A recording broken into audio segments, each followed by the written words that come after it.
Sidney Poitier. A long history of a groundbreaker and gentleman. Early life and background. 1927 to 1943. Sidney Poitier was born on February 20, 1927, in Miami, Florida, unexpectedly while his Bahamian parents were visiting the U.S. His family were tomato farmers from Cat Island, a rural island in the Bahamas. Though born in the U.S., he was raised in the Bahamas until age 15. His upbringing was poor but full of dignity, discipline, and a strong moral foundation, qualities that would shape his life and career. At age 15, Poitier moved to Miami to live with his older brother and later to New York City at 16, where he took on a series of menial jobs, including dishwasher. Struggling with poverty, loneliness, and racial prejudice, he taught himself to read more fluently and worked to lose his Bahamian accent so he could fit into American society and find acting roles.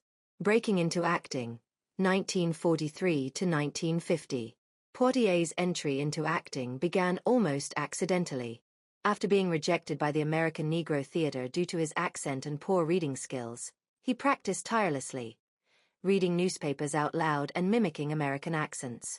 Eventually, he gained entry into the company and began performing on stage. His first film appearance was in No Way Out, 1950, where he played a black doctor treating a white bigot. This role established him as a serious actor willing to confront racial issues, something that would define his career. Rise to fame and cultural impact, 1950s, 1960s.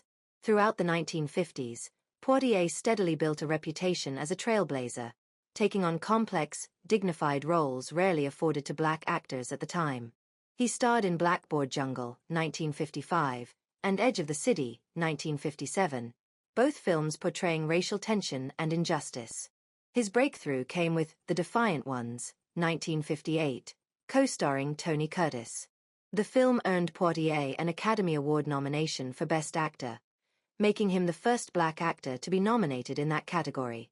In 1963, he made history by winning the Academy Award for Best Actor for Lilies of the Field, becoming the first black man to win the award. He played a handyman helping nuns build a chapel, another role highlighting kindness, dignity, and cross-racial respect. Hollywood's first black leading man, 1960s. By the mid-1960s, Poitier was Hollywood's first black superstar. He brought a calm intensity to roles that often tackled issues of race, identity, and human decency. He starred in 3 landmark films in 1967. To Sir with Love, as a schoolteacher in a tough London school. In the Heat of the Night, as Virgil Tibbs, a black detective from the North confronting racism in the South. Guess Who's Coming to Dinner, as a black man engaged to a white woman, challenging racial taboos. These films were massive box office hits and culturally transformative. His characters weren't just symbols. They were complex, moral men who challenged the status quo. Facing criticism and shifting roles, 1970s. Despite his acclaim, Poitier was criticized by some in the black community for always playing morally flawless characters. Critics claimed he was playing safe roles that comforted white audiences. Poitier acknowledged this but explained he was navigating within a racist system to show black excellence and humanity. In response, he shifted to directing and producing. His directing career began with Buck and the Preacher, 1972, and continued with Uptown Saturday Night, 1974, and the smash hit Stir Crazy, 1980, starring Richard Pryor and Gene Wilder. Later Years and Legacy, 1980s, 2022. Though he acted less in later years, Poitier remained a towering figure. He occasionally returned to acting, notably in Sneakers, 1992, and The Jackal, 1997. He also portrayed important historical figures, including Thurgood Marshall and Nelson Mandela in television films. Outside of acting, Poitier was an author and diplomat. He wrote several autobiographies, including This Life and The Measure of a Man, the latter being an Oprah's book club pick. In 1997, he was appointed Bahamas ambassador to Japan, a role he held with distinction.